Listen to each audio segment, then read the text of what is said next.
lang tayo, tapos Starkey na 8mm. Yan. Tapos,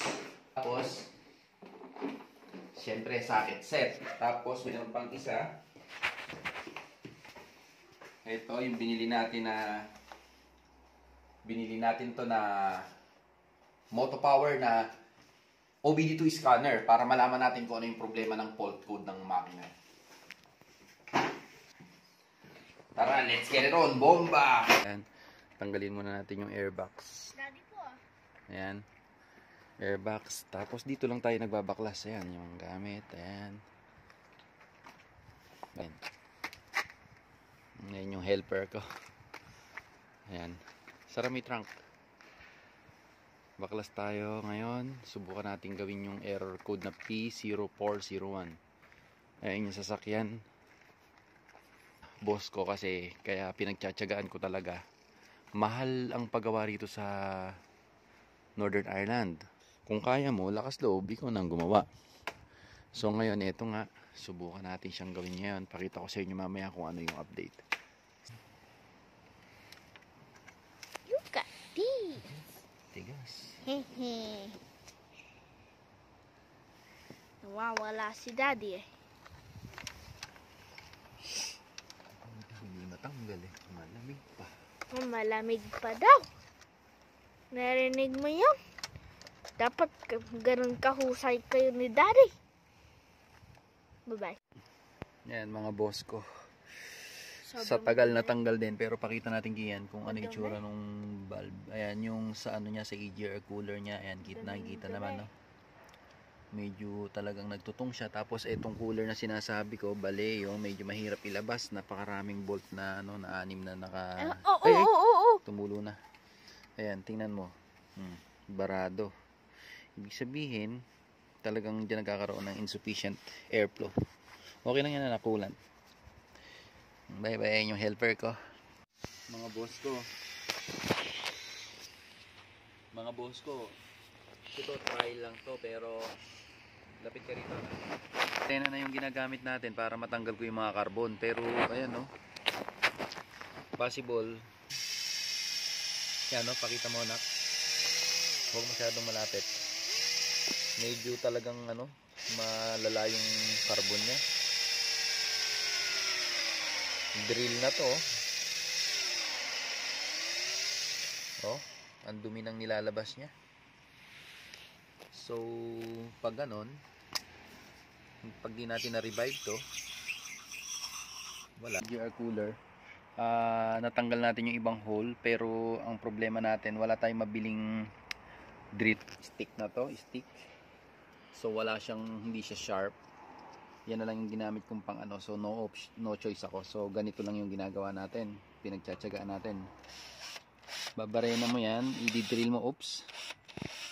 Yan, lalabas yung much better if you soak it with EGR cleaner or WD-40 or heating oil. Yan yung ginamit natin. So, yan. You will feel the drill if it's reach the bottom of the, yeah. If you look at it, maybe in the bottom. So, every hole, you need to work on every hole. Look at this one. Focus on the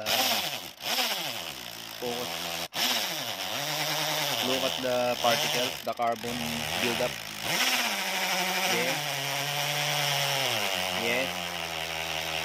Show it here. Here. Yes, look.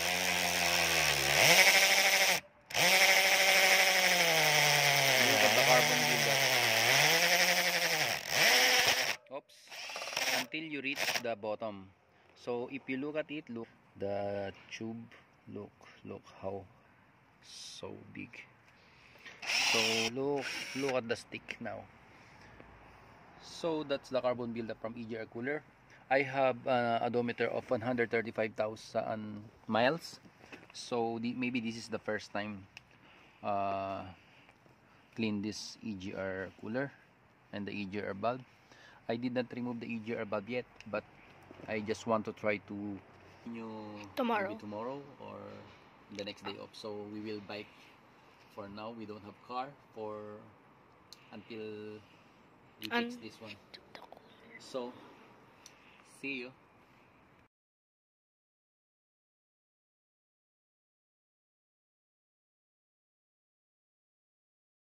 Ayan, good afternoon mga boss ko. Ayan yung helper ko. Malaki na. Tinuturuan natin siyang maggawa-gawa. Tapos ayan, binaklas natin yung EGR. Ikakabit na natin siya ngayon. So, medyo technicality lang kasi medyo marami din sensor. Kailangan tanggalin natin isang sensor na to para hindi tayo mahirapan. Tapos, tinanggal natin yung battery. Ikakabit natin yung EGR cooler. Nalinis na. Nasa 330 kasi ang halaga nito. So, sinubukan natin i-revive. Sana mag-work siya. May binaran tayong isang butas kasi na-damage natin siya. So dapat walang water and yun, subukan natin ikabit ngayon at saka sana mapa-start natin. See you again. Oh, yan, tinanggal natin yung head. Tiningnan natin itsura ng gearings. May kalawang lang yung spring pero okay na naman. Tapos ito binugahan ko na lang ng WD-40 para matanggal yung mga corrosion, yung parang green. Yan talaga yan ah. Dati ayaw gumana niyan eh, oh. So yun, matigas lang.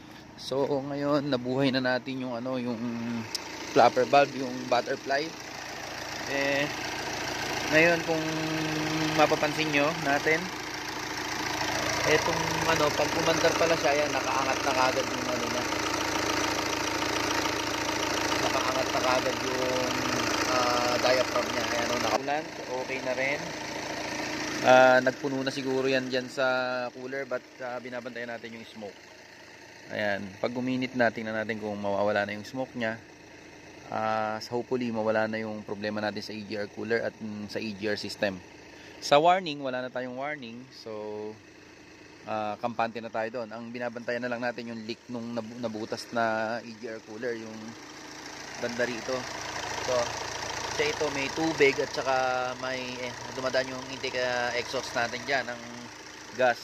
So pag nagmix yun, talagang uusok siya. Pero yun nga, medyo kinabahan lang tayo ng konti. Syempre, hindi natin alam kung ano mangyayari. Pero kagabi medyo umuusok-usok pa siya. Na white ngayon, wala na siyang usok. Ayan, wala nang usok.